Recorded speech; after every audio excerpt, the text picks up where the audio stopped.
Welcome to Larry the Alchemist, where we discuss all things heavy metal and hard rock. On today's episode, let's discuss Poison and their debut album, Look What the Cat Dragged In.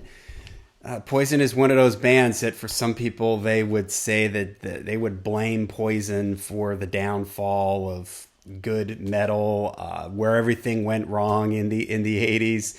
When people talk about grunge and Nirvana showing up and wiping out the hair metal bands, that people often think of Poison because, you know, let's face it, their look was pretty over the top and they were all about being outrageous, putting on entertainment, being more about the entertainment side of it than, I wouldn't say more than the music side, but the visuals and all that kind of stuff played a huge part in Poison. And let's be honest, and they would say this too, I'm sure, they weren't trying to be virtuosos on their instruments. They weren't trying to change rock and roll. They weren't trying to make some grand, bold statement. They were just trying to have fun. And I kind of respect that. And I had made a video. Now, regarding the look, you know, I made a video about Twisted Sister, and I commented how, even though I liked Twisted Sister, I couldn't get past their look when I was younger, and that affected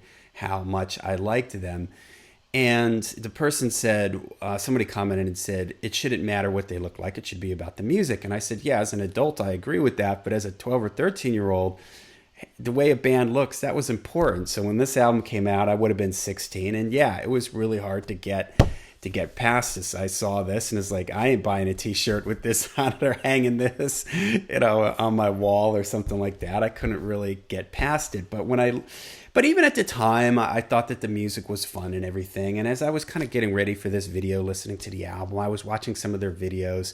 I watched I Won't Forget You and Talk Dirty to Me and I Want Action. And what it made me realize was how much fun this band was. They were about having fun. Again, it isn't about being virtuosos. It isn't about how high Bret Michaels can sing. Even though I would say CeCe DeVille is a pretty cool guitar player. He's got a pretty cool sound and has some nice leads. You know, Ricky Rocket, Bobby Dahl. They all fit together and they make the Poison sound, but none of them are trying to be on the cover of a drummer magazine or a guitar player magazine. But when you watch the videos and you kind of listen to the songs, you realize that it's about having fun. And it brought me back a little bit to sort of this period in time where this kind of thing, where it was just kind of party, rock, metal, light music. The video for I Won't Forget You, they're pouring beers on their heads, they're laughing backstage, they're goofing around with girls. It's about partying, it's about having fun. Pretty much all the videos are like that. The Talk Dirty to Me video, they're jumping around, it's bright colors and all this stuff. And it's for as much of it's as easy as it is to look at this and kind of laugh at it and say that it's just dumb and it's responsible for the downfall of good quality metal. And let's face it, I am a person who leans way more towards the darker, heavier side of things. Even when it comes to the whole like LA 80s metal stuff, I lean way more towards Rat and Dokken than I do towards this kind of thing. I can't deny that it's fun. I had to put it on my turntable and cranked it up, and it's nothing but a good time, as they would say. So, yeah, most of these songs are pretty, and they also sort of remind me. They come from, you know, a lot of people when they talk about the LA bands, they like to say glam metal, and for me, glam metal is a more specific thing. Like when I think of the 70s, T-Rex, The Sweet, maybe Mott the Hoople. And when I think of the 80s metal type stuff, I think of like Faster Pussycat, Hanoi Rocks, and I think of Poison, where you get sort of these, there's nothing minor key on here. Everything's sort of fun, party, rock, 3-minute and 30-second songs. So for that kind of stuff, they deliver it pretty good. Cry Tough is it's a pretty cool opener with a big chorus. I Want Action, that's, you know, one of the videos that's got another big chorus to it, and it's a lot of fun.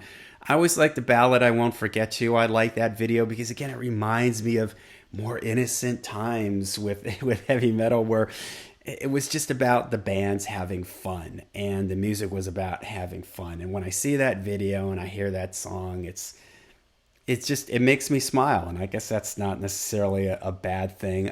Play Dirty, I think that one's pretty forgettable. Look What the Cat Dragged In, probably the heaviest, if we will quote, song on this album, and it is pretty cool. The verse riff in it is pretty heavy. It is kind of maybe the only minor key song on the record. And one of my early cover bands, we used to play Look What the Cat Dragged In, and it's a fun song. It's pretty probably the most aggressive, heaviest thing here on this record. Talk Dirty to Me, I probably never need to hear that song again, but at the time it was fun, I guess.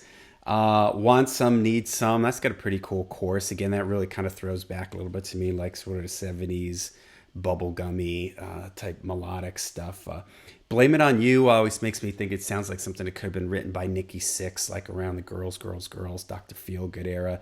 Number One, Bad Boy, that's another one that sounds to me like Nikki Sixx could have written that. It's got a little bit of a bluesy groove to it. Let Me Go to the Show is a upbeat one with a lot of energy, pretty cool, like the drums. It's the drums and Bret Michaels singing over the top of it. So, all right, Poison, Look What the Cat Dragged In. What do you guys think of this record? Again, it's not, I think that when you start getting towards the late 80s, some of these bands went way too far into the whole radio, melodic, trying to get a radio hit type of thing. And it got way too sort of overproduced. I should mention too the production. Rick Browd supposedly did this on a shoestring budget. And I think in some ways that helps this record. If this was really slickly produced and way overdone, way over the top, I think it would have taken away from it. The way it sounds here, it sounds more lively. It sounds like these guys just kind of went in the studio.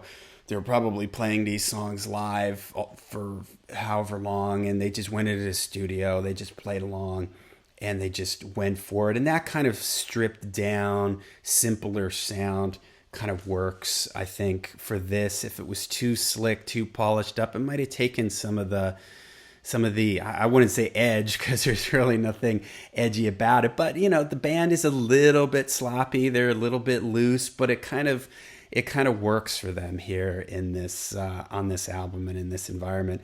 Not an album that I reach for all the time, but sometimes it is fun to just have some good old fashioned party, kind of no brains rock.